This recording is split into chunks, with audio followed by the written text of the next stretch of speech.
85 lokasi TPS di Kabupaten Batanghari masih terendam banjir. Direktorat Kepolisian Perairan Polda Jambi siap membantu pendistribusian logistik ke wilayah pelosok.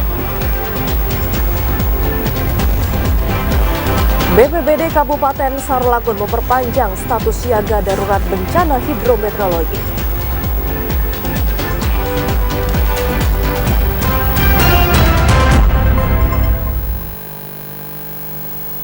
Assalamualaikum warahmatullahi wabarakatuh. Terima kasih saudara Anda kembali menyaksikan Jambi hari ini, edisi Jumat 9 Februari 2024. Ya, selain 3 berita utama tadi saudara, kami juga telah menyiapkan sejumlah informasi penting dan menarik lainnya untuk Anda. Bersama saya, Vidya Francisca. Dan saya Ridho Akbar, inilah Jambi hari ini selengkapnya.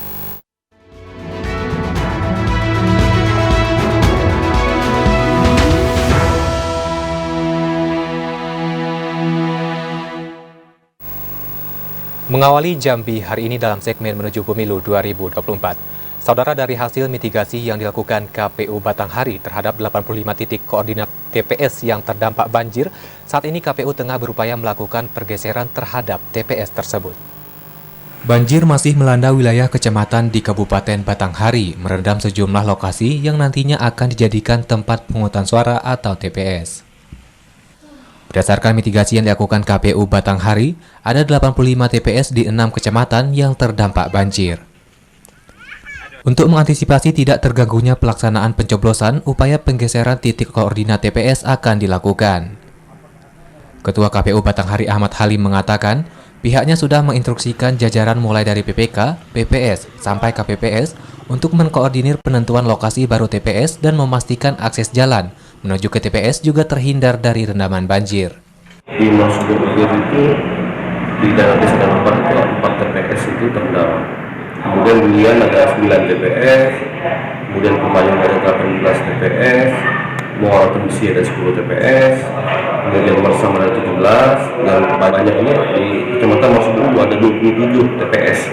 Nah, kita sudah meminta kepada PPK, kepada TPS sudah untuk menggeser titik TPS. Halim menambahkan, jika kondisi banjir sudah surut sebelum pencoblosan, maka kemungkinan lokasi TPS akan dikembalikan ke titik koordinat awal. Ade Juniawan, TVRI Jambi melaporkan. Sementara itu, saudara, banjir yang terjadi di Kelurahan Legok, Kecamatan Danau Sipin, Kota Jambi tak hanya berdampak terhadap aktivitas warga, tapi juga untuk lokasi tempat pemungutan suara. Dan untuk bisa mengetahui informasi selengkapnya, saudara, saat ini kita sudah terhubung dengan reporter TVRI Jambi Anastasia Lalga yang langsung melaporkan dari lokasi. Selamat sore, Tasya. Selamat sore, Siska. Iya, seperti apa saat ini kondisi di sana, Tasya? Silakan. Baik, Siska dan saudara, memang saat ini banjir masih merendam sejumlah wilayah di Provinsi Jambi. Khususnya di Kota Jambi, banjir masih merendam sejumlah rumah warga di Kelurahan Legok, Kecamatan Danau Sipin, Kota Jambi.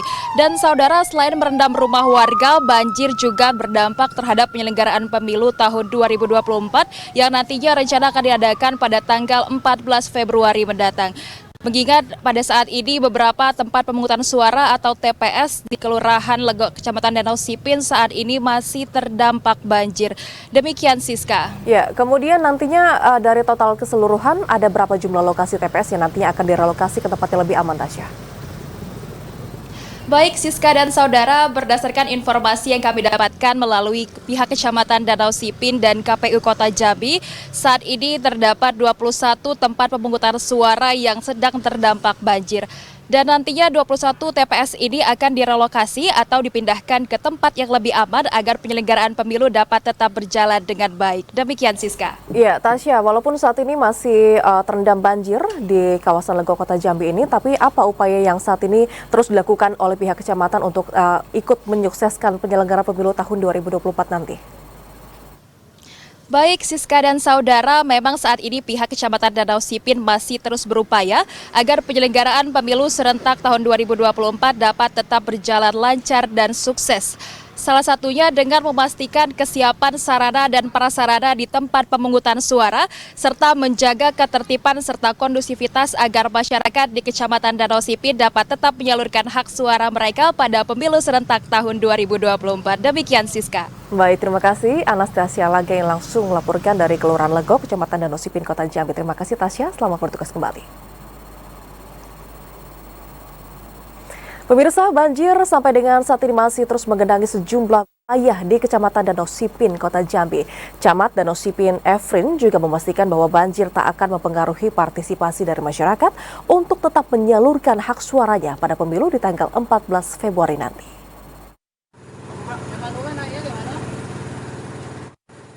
Sejumlah wilayah di Kecamatan Danau Sipin, Kota Jambi hingga saat ini masih tergenang banjir, salah satunya di Kelurahan Legok. Banjir yang menggenangi Kelurahan Legok membuat pihak kecamatan dan KPU Kota Jambi merelokasi 21 TPS ke tempat yang tak tergenang banjir. Camat Danau Sipin Kota Jambi Efrin mengatakan, pihaknya terus melakukan berbagai upaya agar pemilu serentak pada 14 Februari mendatang berlangsung sukses. Salah satunya menyiapkan sarana dan prasarana TPS. Kalau kita lihat dari kondisi memang pasti akan mengganggu kegiatan atau mobilitas dari warga, terutamanya pemilih untuk hadir ke TPS. Makanya kita hadir ke sini, kemudian kita coba untuk melihat kondisi yang sebenarnya di lapangan bersama dengan kawan-kawan, termasuk juga Babinsa, Babinkartipmas. Hal ini juga terkait dengan keamanannya. Meski dalam suasana banjir, namun masyarakat dipastikan akan menyalurkan hak suaranya pada pemilu serentak tahun 2024. Joko, TVRI Jambi melaporkan. Siap membantu pendistribusian logistik ke wilayah pelosok. Direktur Dipo Airut Polda Jambi Kombes Pol Agus Triwaluyo memastikan telah menyiapkan sejumlah armada khusus untuk mendukung kelancaran Pesta Demokrasi 2024.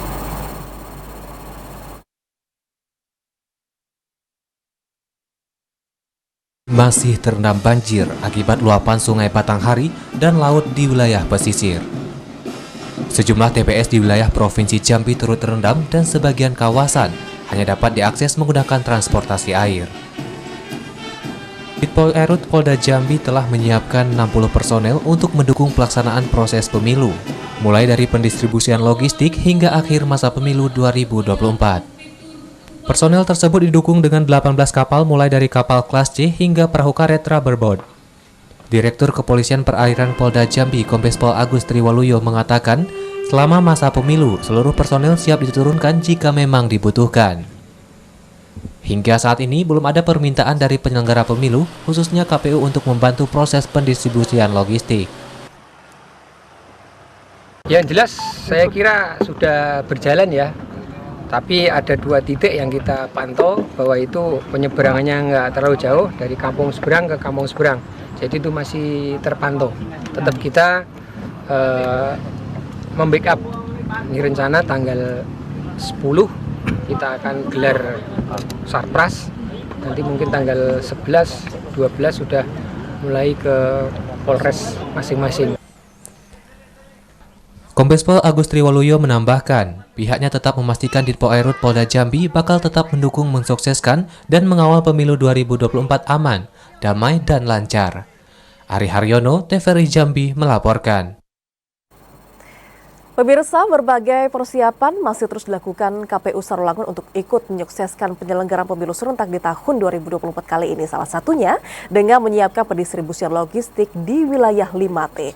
Dan untuk bisa mengetahui informasi selengkapnya kapan dan juga apa kendala pengiriman lokasi di wilayah 5T, saat ini kita sudah terhubung dengan kontributor TVRI Jambi Edi Kusnadi yang langsung melaporkan dari Kabupaten Sarolangun. Selamat sore Edi.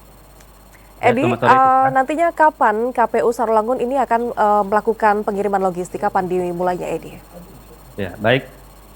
KPU Sarolangun telah merancang skema pendistribusian logistik ini dengan 3 agenda. Pendistribusiannya akan dilakukan tanggal 11, tanggal 12, tanggal 13. Adapun tanggal 11 ini akan diprioritaskan ke daerah yang masuk dalam tersulit. Kemudian tanggal 12 daerah rawan sulit, dan yang tanggal 13 nanti akan didistribusikan ke daerah yang mudah. Nah, adapun daerah rawan, daerah tersulit itu berada di 4 kecamatan, yakni Kecamatan Batangasai, Kecamatan Limun, Kecamatan Pau, dan Kecamatan Mandi Angin Timur. Baik, dari skema antisipasi yang sampai dengan saat ini terus dipersiapkan begitu, apa yang menjadi fokus dan juga pola pengamanannya nantinya akan melibatkan siapa saja, Edi, untuk pendistribusian logistik ini? Ya, dalam pengamanan tetap dilakukan pengamanan melekat dari TNI dan Polri. Adapun TPS-TPS yang sulit dijangkau ini berada di 68 TPS yang berada di 4 kecamatan tadi. Namun tidak semua TPS itu sulit, maksudnya dijangkau dengan kendaraan roda 2 maupun roda 4. Ada sebagian TPS itu dijangkau dengan menggunakan jalan kaki. Dengan menggunakan jalan kaki, nanti KPU akan mendistribusikan ke tingkat PPK. Nanti ke PPK yang akan menyewa orang untuk disalurkan ke TPS yang sulit dijangkau. Nah, pola pengamanan tetap dilakukan pola panwascam dari tingkat kecamatan dan desa maupun TNI dan Polri. Baik, Edi, Kabupaten Sarolangun ini kan bisa dikatakan masuk dalam wilayah 5T. Namun apa sejauh ini imbauan dari Bawaslu Provinsi Jambi ataupun juga di sana untuk bisa tetap memastikan bahwa pendistribusian logistik ini bisa berada di Kabupaten Sarolangun dan tidak menyasar ke daerah pemilihan lainnya, Edi? Ya, KPU telah melakukan berbagai upaya dalam melakukan pengepakan dan packing kotak suara. Nantinya ya dari himbauan Bawaslu sudah jelas bahwa yang perlu diantisipasi itu adalah distribusinya yang ke daerah ke daerah yang rawan dijangkau dengan kendaraan roda 2 maupun roda 4. Dalam distribusi nanti KPU akan menggunakan truk maupun kendaraan roda 4 single cabin dan double gardan gitu. Saudara, pendistribusian logistik terjauh saat ini mulai dilakukan 3 hari jelang pemungutan suara. Pendistribusian nantinya akan menggunakan moda darat dan juga air. 5 hari jelang pemungutan suara Rabu 14 Februari 2024 mendatang, KPU Kabupaten Tanjung Jabung Timur terus memantapkan segala persiapan. Salah satunya pengelolaan dan pendistribusian logistik pemilu ke seluruh tempat pemungutan suara atau TPS. Pendistribusian logistik ini akan dibagi ke dalam 3 kategori yang dimulai dari wilayah kecamatan terjauh, mulai dari Sadu, Nipah Panjang, Mendahara, dan Rantau Rasau dimulai pada Minggu 11 Februari 2024. Di kategori ketiga 2 hari jelang pemungutan suara atau Senin 12 Februari 2024, yakni di Kecamatan Dendang, Mendahara Ulu, Kuala Jambi, Muara Sabak Timur, dan Berba. Sedangkan kategori terakhir 1 hari jelang pemungutan suara berada di 2 kecamatan, yakni Muara Sabak Barat dan Geragai. Komisioner KPU Kabupaten Tanjung Jabung Timur Junianto mengatakan, persiapan logistik pemilu 2024 di KPU saat ini telah mencapai 90%. Baik persiapan logistik kotak suara, surat suara, hingga perlengkapan lainnya seperti moda transportasi pengangkutan. Pengangkutan logistik pemilu nantinya akan menggunakan moda transportasi darat maupun air dengan menyesuaikan kebutuhan. Untuk progresnya, insya Allah kita sudah 90% untuk ketersediaan moda transportasi. Seperti misalnya mobil truk yang membawa surat suara ke kecamatan, kemudian begitu juga dari kecamatan ada yang pakai pompong dengan tonase yang besar, kemudian ada juga yang pakai mobil pickup dan ada juga yang pakai pompong. Alhamdulillah ini sudah dapatkan kami laporan dari PPK dan PPS dan semua sudah tersedia di bawah.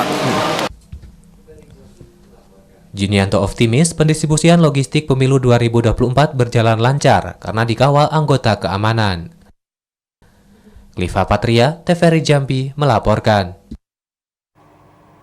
Saudara, 22.931 pemilih masuk ke dalam DPTB Pemilu Serentak tahun 2024. Tak hanya pemilih masuk, KPU Provinsi Jambi juga mendata pemilih yang keluar mencapai 24.351 orang.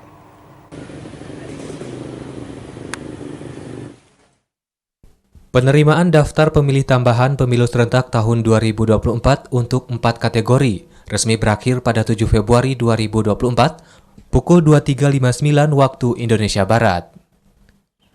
Hingga batas akhir penerimaan, KPU Provinsi Jambi mencatat 22.931 pemilih masuk dalam DPTB Pemilu Serentak tahun 2024. Komisioner KPU Provinsi Jambi Fahrul Rozi mengatakan, untuk DPTB masuk terbanyak berada di wilayah kota Jambi, mencapai 5.344 orang, disusul Kabupaten Muaro Jambi 3.328 orang, dan Tebo 2.562 orang. Sementara untuk DPTB keluar terdata 24.351 orang. Kota Jambi menjadi daerah penyumbang DPTB keluar terbesar mencapai 6.885 orang. Jumlah keseluruhan DPTB masuk maupun keluar untuk wilayah Provinsi Jambi merupakan gabungan dari pindah pilih antar kabupaten kota dan pindah antar provinsi. KPU saat ini masih melakukan rekapitulasi terkait alasan pindah milih yang diajukan agar setiap pemilih DPTB akan terpetakan secara rinci. 4 alasan ini kita sudah selesai, termasuk kemarin juga 5 alasan 15 Januari kita sudah selesai.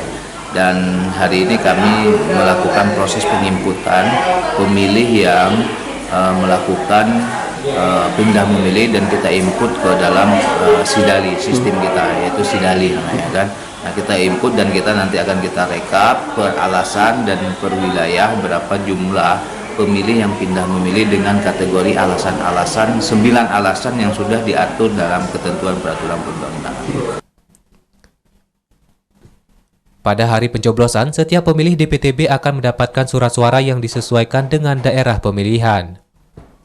Untuk pemilih DPTB yang keluar dari provinsi asal, dipastikan hanya akan mendapatkan surat suara pemilihan presiden dan wakil presiden. Randy Arta, TVRI Jambi, melaporkan. Pemirsa, sebanyak 3.116 pemilih masuk dalam kategori daftar pemilih tambahan dan mayoritas pengajuan pindah milih ini dikarenakan adanya urusan pekerjaan.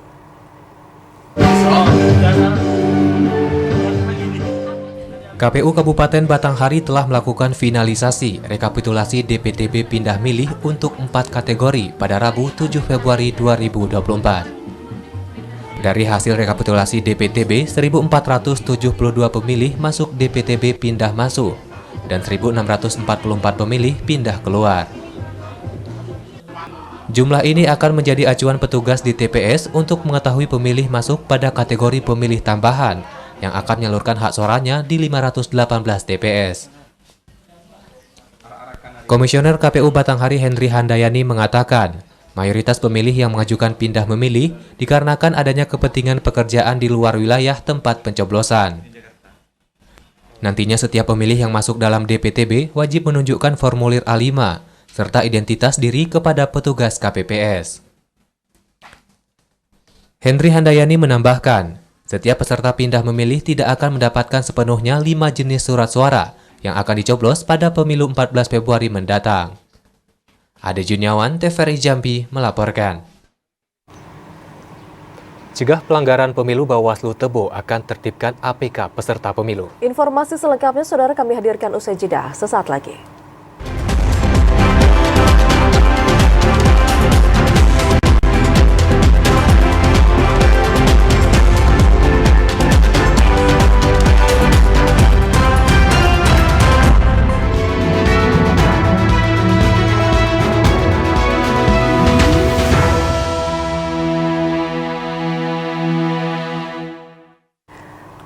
Anda masih bersama kami di Jambi hari ini dalam segmen menuju pemilu 2024.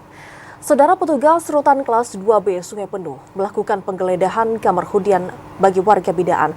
Penggeledahan tersebut dilakukan untuk bisa mencegah dan juga mengantisipasi terjadinya gangguan keamanan jelang pemilu tahun 2024 di dalam rutan. Menjelang pemilu 14 Februari tahun 2024, petugas rutan kelas 2B Sungai Penuh melakukan penggeledahan blok dan kamar hunian warga binaan.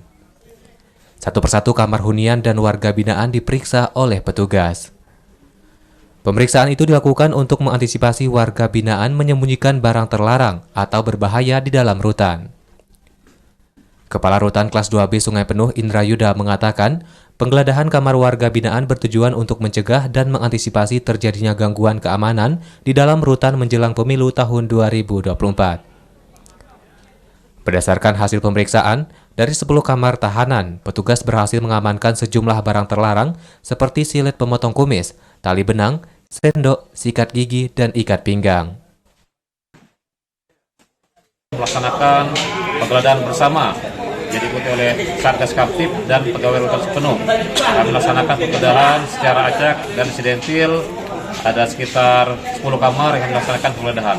Adapun kegiatan penggeledahan ini sesuai dengan arahan dari Bapak Dir Pengamanan dan Intelijen untuk deteksi dini gangguan Kamtib menyikapi pelaksanaan pelaksanaan pemilu dan juga liburan panjang ya.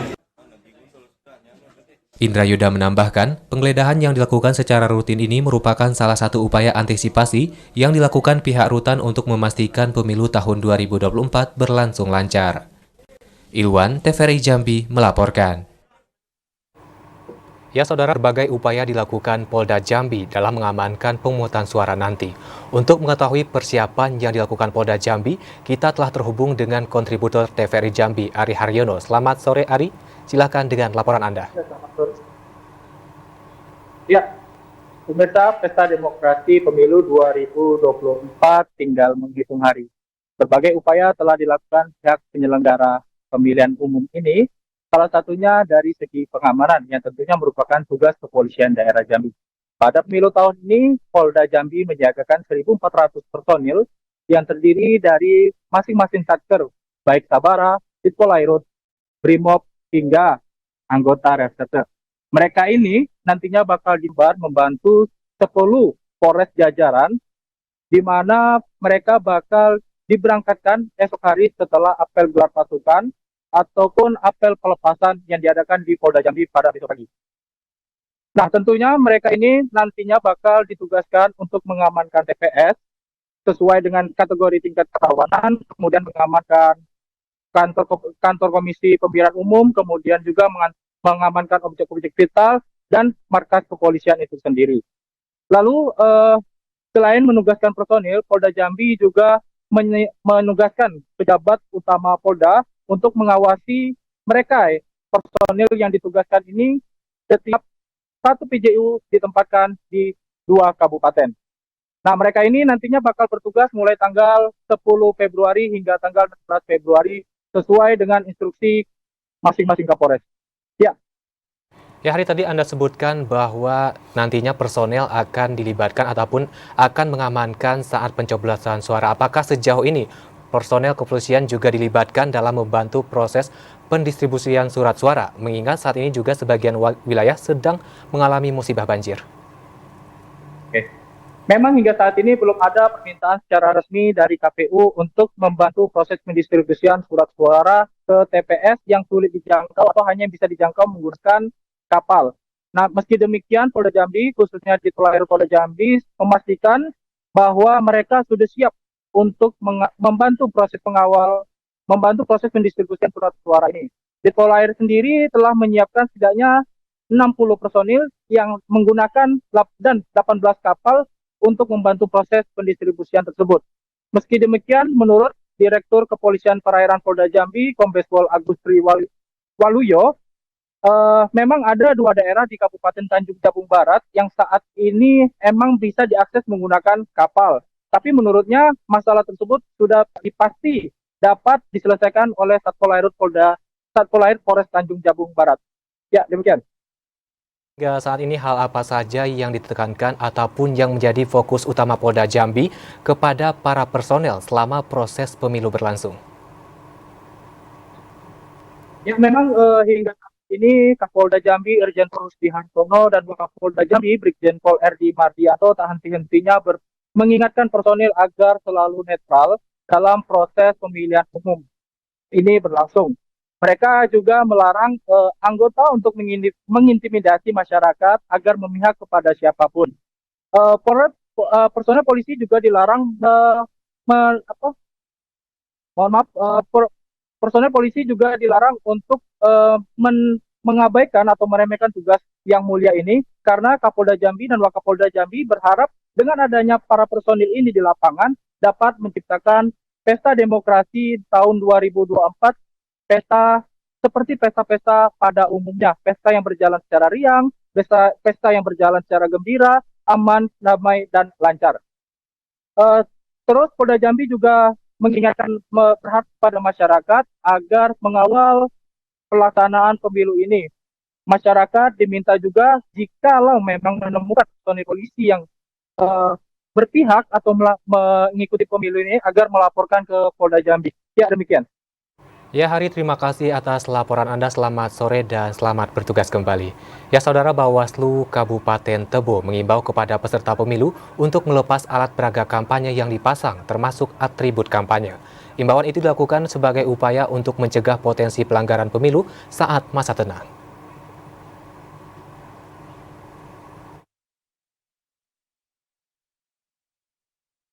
Berdasarkan Undang-Undang Nomor 7 Tahun 2011 tentang Pemilihan Umum dan PKPU Nomor 3 Tahun 2022 tentang tahapan dan jadwal penyelenggaraan pemilu 2024, menetapkan masa tenang terhitung sejak 11 hingga 13 Februari 2024. Bawaslu menegaskan kepada peserta pemilu atau tim kampanye untuk tidak melakukan kampanye dalam bentuk apapun. Sebagai upaya untuk mencegah potensi pelanggaran saat masa tenang, Ketua Bawaslu Kabupaten Tebo Paridatul Husni mengimbau kepada partai politik peserta pemilu segera membuka atau melepaskan alat peraga kampanye. Paridatul Husni menjelaskan, memasuki masa tenang, pihaknya juga telah melayangkan surat imbauan kepada partai politik peserta pemilu maupun tim kampanye. Bawaslu beserta unsur terkait lainnya akan kembali melakukan penertiban APK yang masih terpasang di sepanjang jalan kecamatan hingga ke desa-desa. PTPS siap untuk mengawasi semua tahapan dan insya Allah mungkin untuk tanggal 11 secara bersama kita akan adakan apel siaga dan juga akan menertibkan APK yang masih ada di Minggu Tenang. Menyikapi masih adanya kekurangan C-pleno logistik pemilu, Paridatul Husni juga telah melayangkan surat kepada KPU agar teliti dalam penyusunan logistik. Intizam TVRI Jambi melaporkan. Sementara Bawaslu Kota Jambi juga mengimbau calon legislatif dan juga tim sukses untuk bisa mempersiapkan penurunan alat peraga kampanye sebelum masa tenang dimulai. Selain APK yang dipasang di jalan, iklan-iklan di media massa juga tidak boleh ditayangkan pada saat masa tenang.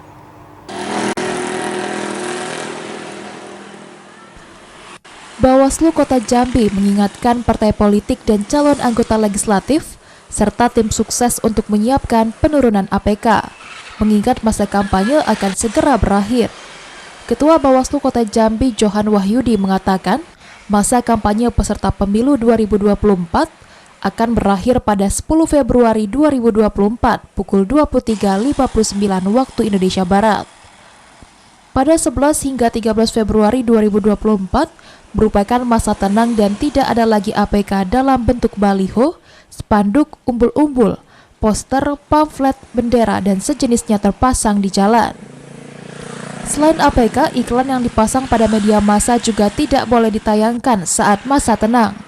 Tak hanya menurunkan secara paksa, Bawaslu juga akan memberikan sanksi administrasi bagi peserta pemilu yang tidak menaati aturan tersebut. Lagi-lagi memang tahapan ini kan cukup banyak ya, bukan hanya APK saja. Dan kami sudah menghimbau juga ke partai untuk tidak memasang kembali APK tersebut.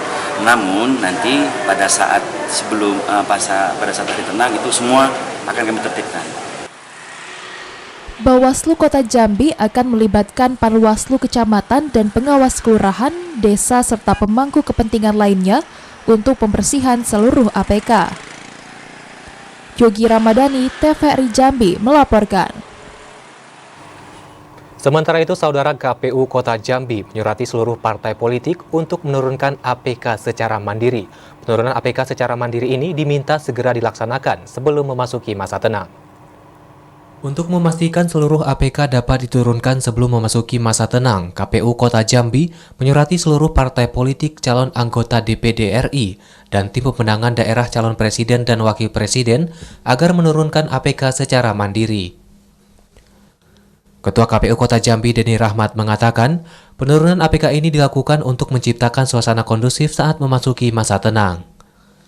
Seluruh kontestan pemilu diminta untuk menurunkan APK sebelum 11 Februari 2024. Terkait penitipan APK, insya Allah semalam KPU sudah memberitahukan kepada pimpinan partai politik, 18 partai politik, 18 calon DPD dan 3 calon tim pemenangan presiden dan wakil presiden untuk melakukan penertiban secara mandiri. KPU sudah mengeluarkan surat kepada mereka.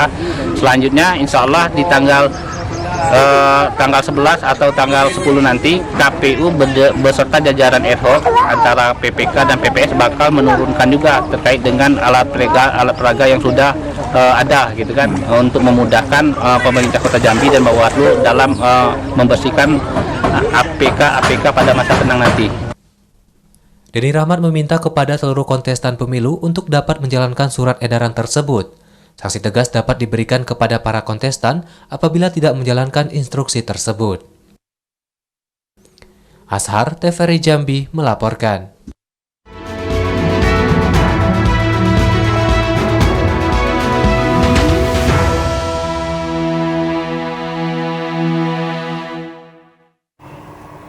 Ya saudara, agar tak menjadi polemik, pemerintah Kabupaten Kerinci gelar FGD untuk mengetahui penyebab banjir. Informasi selengkapnya saudara kami hadirkan usai jeda di segmen editorial sesaat lagi.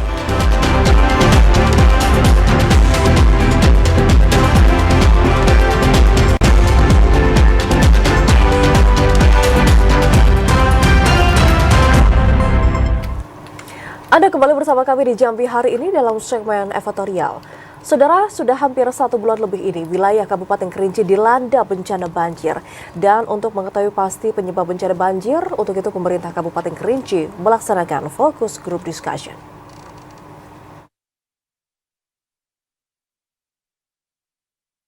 Hampir 1 bulan lebih wilayah Kabupaten Kerinci dilanda bencana banjir. Musibah banjir yang merendam 129 desa di 17 kecamatan dalam Kabupaten Kerinci kali ini merupakan terparah yang pernah dirasakan oleh masyarakat dalam kurun waktu 20 tahun terakhir. Berbagai dugaan penyebab terjadinya banjir mulai bermunculan di tengah masyarakat. Mulai dari pendangkalan sungai, perambahan hutan secara liar, serta penambangan pasir yang tidak memenuhi standar.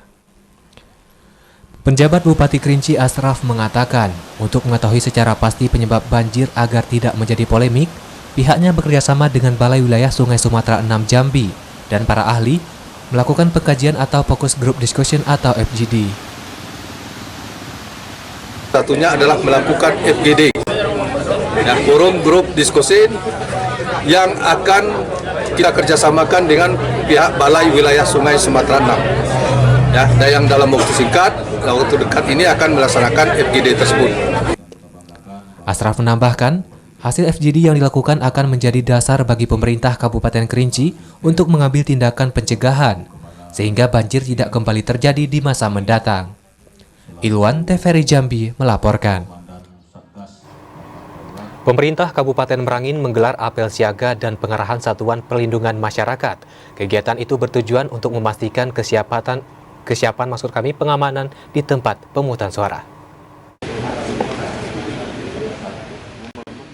Penjabat Bupati Merangin Muhti memimpin apel siaga dan pengarahan Satuan Perlindungan Masyarakat di halaman kantor baru Bupati Merangin.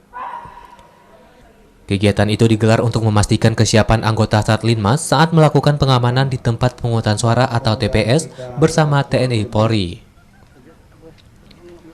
Muhti menekankan, Satlinmas merupakan garda terdepan dalam rangka menyukseskan pemilu serentak tahun 2024. Hal ini merujuk dalam Keputusan Menteri Dalam Negeri Nomor 10 Tahun 2009 tentang penugasan Satlinmas dalam pengamanan penyelenggaraan pemilu. Penugasan Satlinmas dalam penanganan ketentraman, ketertiban dan keamanan penyelenggaraan pemilihan umum secara implicit dijelaskan pada pasal 2 Peraturan Menteri Dalam Negeri Nomor 10 Tahun 2009 yang berbunyi: 1. Satlinmas melaksanakan penanganan, ketentraman, ketertiban, dan keamanan penyelenggaraan pemilu. 2. Pengamanan penyelenggaraan pemilu sebagaimana dimaksud pada ayat 1 dilakukan dengan menjaga dan memelihara ketentraman, ketertiban, dan keamanan TPS. Muti mengimbau seluruh anggota Linmas tetap menjaga netralitas dan tak bertindak di luar kewenangannya pada saat penyelenggaraan pemilu tahun 2024.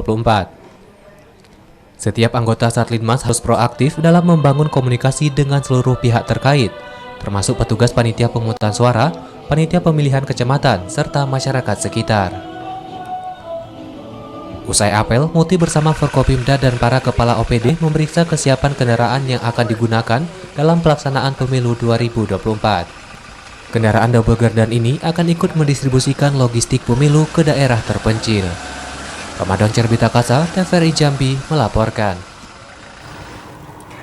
Pemirsa, Indonesia merupakan salah satu negara dengan ekosistem lahan basah gambut dan mangrove terbesar di dunia. Tentunya ekosistem ini memberikan perlindungan dari bencana alam, menjaga keberlangsungan habitat keanekaragaman hayati, dan juga menyimpan cadangan karbon.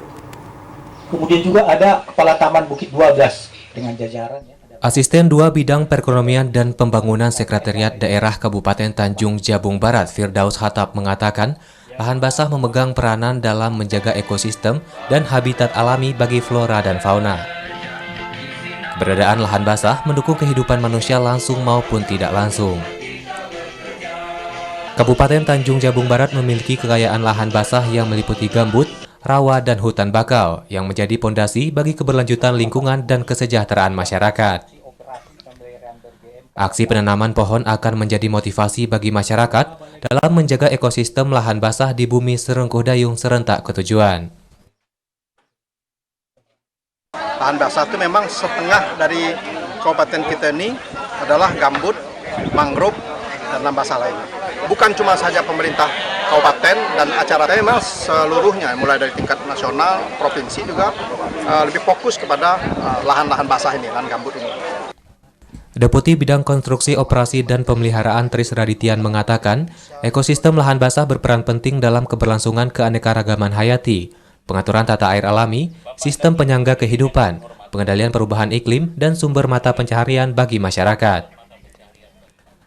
Penanaman pohon di lahan mangrove sebagai upaya untuk melibatkan masyarakat dan para pihak ikut serta dalam perlindungan dan pemulihan lahan basah. Dan ini semua para pihak di situ berkumpul untuk memberikan semua melakukan restorasinya, memperbaiki, melindungi, menjaga hutan gambut kita. Dan untuk alhamdulillah untuk Jambi ini kemarin sudah dilakukan juga kerjasama dengan Mendikti. Jadi di sini kita kerjasama dengan Dinas Pendidikan. Penanaman pohon serentak di lahan basah ini dilaksanakan di 13 provinsi, yakni Provinsi Jambi, Riau, Sumatera Utara, Kepri, Sumatera Selatan, Bangka Belitung, Kalimantan Barat, Kalimantan Selatan, Kalimantan Timur, Kalimantan Tengah, Kalimantan Utara, Papua, dan Papua Barat. Di Provinsi Jambi, penanaman dilakukan di Wisata Edukasi Embung Desa Muntialo, Kabupaten Tanjung Jabung Barat. Didi Haryadi, TVRI Jambi, melaporkan. Menyambut Tahun Baru Imlek, saudara, sejumlah kelenteng di kota Jambi mulai menggelar bersih-bersih. Informasi selengkapnya usai jeda, tetaplah bersama Jambi hari ini.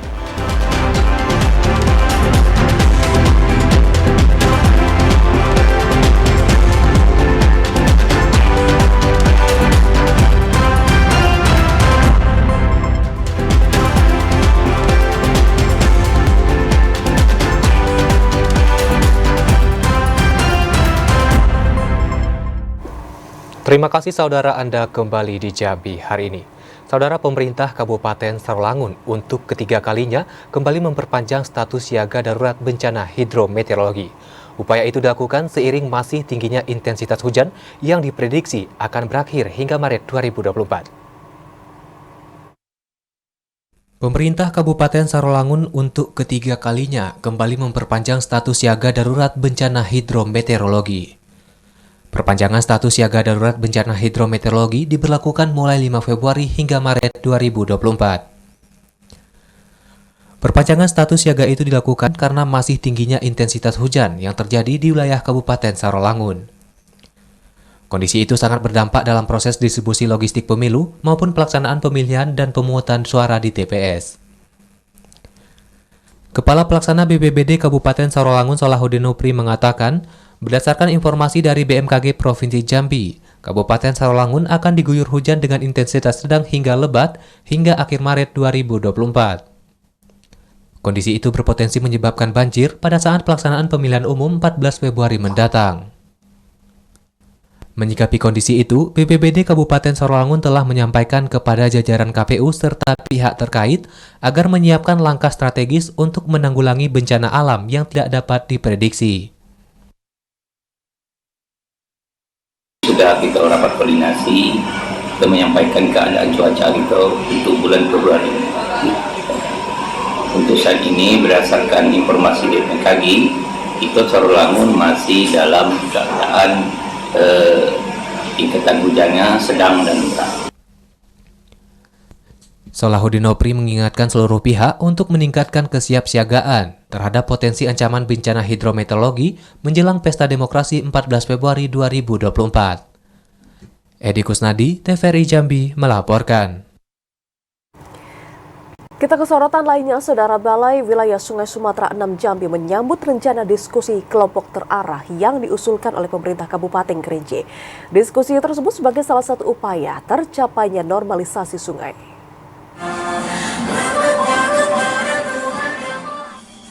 Menyikapi bencana banjir di Kabupaten Kerinci yang menjadi bencana terbesar dalam beberapa tahun terakhir, Balai Wilayah Sungai Sumatera 6 Jambi menyambut rencana diskusi kelompok terarah yang diusulkan pemerintah Kabupaten Kerinci. Kepala BWSS 6 Jambi David Partonggo mengatakan, upaya bersama untuk mengatasi banjir di Kabupaten Kerinci dan sekitarnya sangat dibutuhkan untuk mengupayakan tercapainya normalisasi sungai.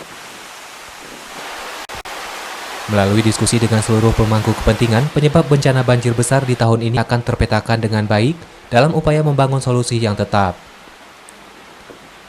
Sebelum penyelenggaraan diskusi bersama pemerintah Kabupaten Kerinci, BWSS sudah terlebih dahulu melakukan rapat kecil bersama sejumlah pihak terkait, termasuk pemerintah Provinsi Jambi.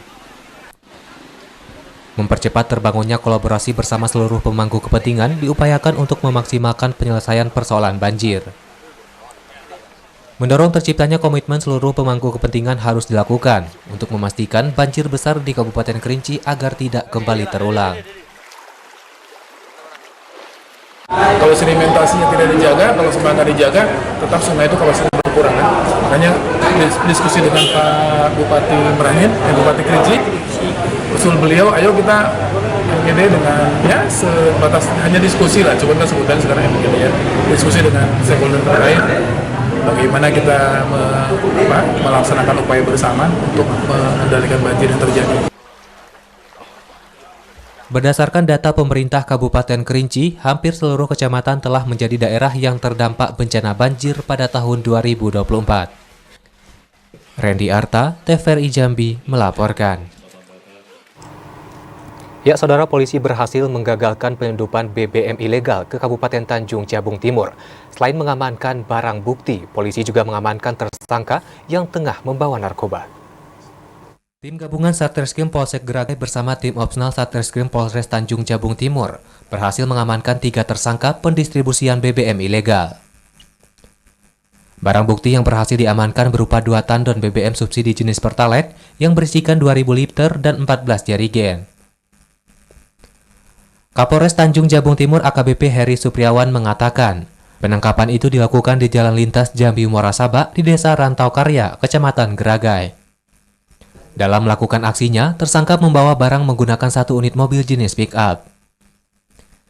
Ketiga tersangka telah melakukan aksi tersebut berulang kali selama 1 tahun. BBM yang dibawa tersangka hendak dibawa ke Kecamatan Nipah Panjang, Kabupaten Tanjung Jabung Timur dari gudang yang ada di Kota Jambi. Selain membawa minyak, polisi juga mendapati barang bukti lainnya berupa narkoba jenis sabu seberat 0,18 gram, lengkap dengan alat hisap beserta korek api. BBM itu akan dijual di seputaran Kecamatan Nipah Panjang.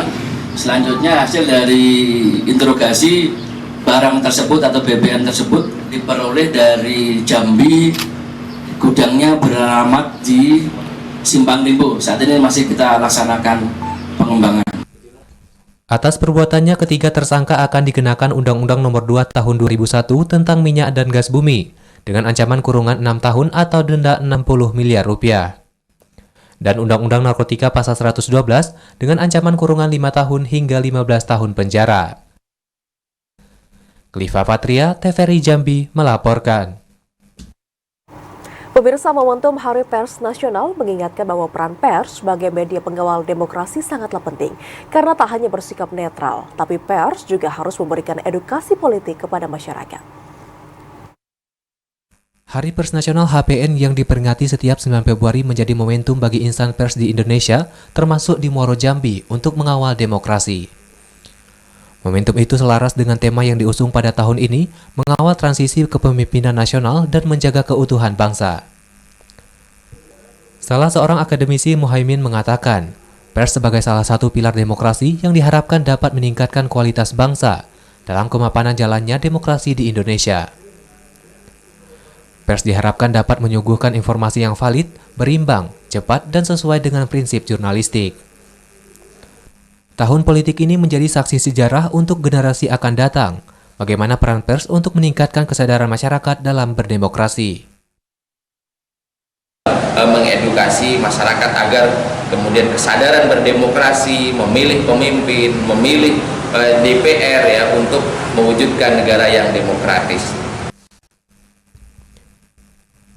Di tengah kesibukan masyarakat dalam keberlangsungan demokrasi, peran media juga diharapkan dapat memberikan hiburan kepada masyarakat dan menampilkan tayangan yang memiliki edukasi yang baik, terutama pada anak-anak. Peran pers tidak akan terganti meski di tengah kemajuan teknologi. Dengan adaptasi yang dilakukan, pelaku jurnalis perlu meningkatkan kemampuan di tengah pesatnya digital di Indonesia. Azam Afnan, TVRI Jambi melaporkan. Pers memiliki fungsi penting dalam menjaga keseimbangan berbangsa dan bernegara. Independensi media saat ini menjadi tantangan di tengah tahun politik pemilu serentak tahun 2024.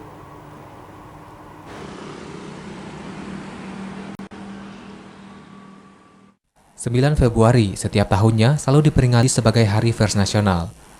Peringatan ini menjadi momentum untuk mengingat kembali peran dan fungsi pers yang sesungguhnya. Pers memiliki fungsi dalam menjaga keseimbangan berbangsa dan bernegara, serta tetap menjaga keutuhan Negara Kesatuan Republik Indonesia. Wakil Bidang Organisasi Persatuan Wartawan Indonesia Kota Jambi Rizal Zebua mengatakan, insan pers harus mempertimbangkan informasi yang akan disebarluaskan dalam bentuk nilai berita yang dapat dipertanggungjawabkan. Ya, namanya juga pers ya, tentu juga menjadi bagian dari menjaga keutuhan NKRI. Caranya ya diantaranya tidak membuat atau memberikan informasi yang bersifat fitnah, tidak menguntungkan suatu kelompok tertentu. Ya pada intinya informasi yang disajikan tuh benar-benar akurat, terpercaya dan berimbang tentunya. Independensi media saat ini menjadi tantangan di tengah tahun politik pemilu serentak tahun 2024. Media tidak boleh menyajikan informasi untuk kepentingan pribadi dan golongan, namun untuk kebutuhan seluruh masyarakat. Joko, TVRI Jambi melaporkan. Pemirsa, dalam menyambut Tahun Baru Cina, sejumlah masyarakat Tionghoa di Kota Jambi bergotong royong untuk bisa membersihkan kelenteng, salah satunya di Kelenteng Hok Leong Kiong. Di kelenteng ini, pemirsa, persiapan menyambut Tahun Baru Cina sudah mencapai 90%. Beginilah suasana perayaan menyambut Tahun Baru Cina atau Imlek 2575 Kongzili di Kota Jambi yang jatuh pada 10 Februari besok. Sejumlah etnis Tionghoa yang merayakan mulai bersih-bersih kelenteng, salah satunya Kelenteng Hok Leong Kiong yang berada di kawasan Pal 5, Kota Jambi. Pada perayaan Tahun Baru 2575 Kongzili akan berganti dari Sio Kelinci menjadi Sio Naga Kayu, yang dimaknai menjadi simbol kekuatan dan kekuasaan. Kayu menjadi elemen yang identik dengan aspek fleksibilitas dan kemampuan beradaptasi, sehingga tahun naga kayu ini mendorong individu untuk menghadapi tantangan dengan ketahanan dan kreativitas. Suhu Aguan menjelaskan, persiapan Imlek di Kelenteng Hok Leong Kiong telah mencapai 90%, di mana seluruh ornamennya telah terpasang. Menyambut Imlek itu seriatnya tetap sama. Perbedaannya yang kelenteng ini yang didudukinnya adalah Dewa Kohukong yang disebut juga Dewa Perang. Gitu. Kalau untuk harapannya Pak di tahun ini seperti apa? Harapan kita semua untuk terutama di Indonesia, kami akan memanjatkan doa pertama nanti pukul 00 tanggal 10 Februari 2024. Kami akan mendoakan dulu terutama untuk bangsa dan negara Indonesia ini supaya diberi damai, sejahtera, segala sesuatu dilancarkan. Dan di Kota Jambi harapan kami itu semua masyarakat Kota Jambi diberkati selalu kesehatan, mudah rezeki, dan semua dilancarkan usahanya. Suhu Aguan mengatakan, pada tahun baru Imlek ini pihaknya akan berdoa untuk bangsa Indonesia agar tetap damai dan sejahtera. Yogi Ramadhani, TVRI Jambi melaporkan. Sejumlah kelenteng di Kota Jambi mulai menggelar bersih-bersih. Kegiatan itu merupakan persiapan dalam menyambut Hari Ulang Tahun Baru Imlek ke-2575 tahun 2024.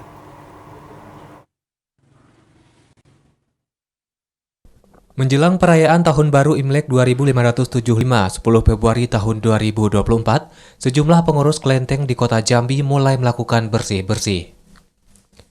Kegiatan itu rutin dilakukan secara gotong royong sebagai bentuk kebersamaan. Kegiatan itu mulai dengan mengepel lantai, membersihkan patung dewa, dan mempersiapkan tempat untuk berdoa, serta mengganti lampion dengan berwarna merah. Menurut kepercayaan umat Tionghoa, sebelum membersihkan kelenteng, mereka menghantarkan dewa ke langit menghadap pencipta. Para dewa melaporkan peristiwa yang telah terjadi di bumi selama 1 tahun terakhir kepada sang pencipta. Persiapan kelenteng sendiri biasanya tanggal Imlek, tanggal 24, bulan 12, bulan Imlek, mereka sudah lakukan pembakaran kertas sembahyang Tesenming. Setelah itu mereka bersih-bersihkan altar Tesenming. Selain kelenteng, umat Tionghoa juga membersihkan dan mempercantik rumah pribadi sebagai bentuk dari rasa sukacita umat Tionghoa dalam perayaan Tahun Baru Imlek. Joko, TVRI Jambi melaporkan. Dan saudara, informasi tadi sekaligus menutup perjumpaan Jambi hari ini. Terima kasih atas perhatian dan kebersamaan Anda. Saya Ridho Akbar. Dan saya Vidya Francisca pamit undur diri. Wassalamualaikum warahmatullahi wabarakatuh dan sampai jumpa.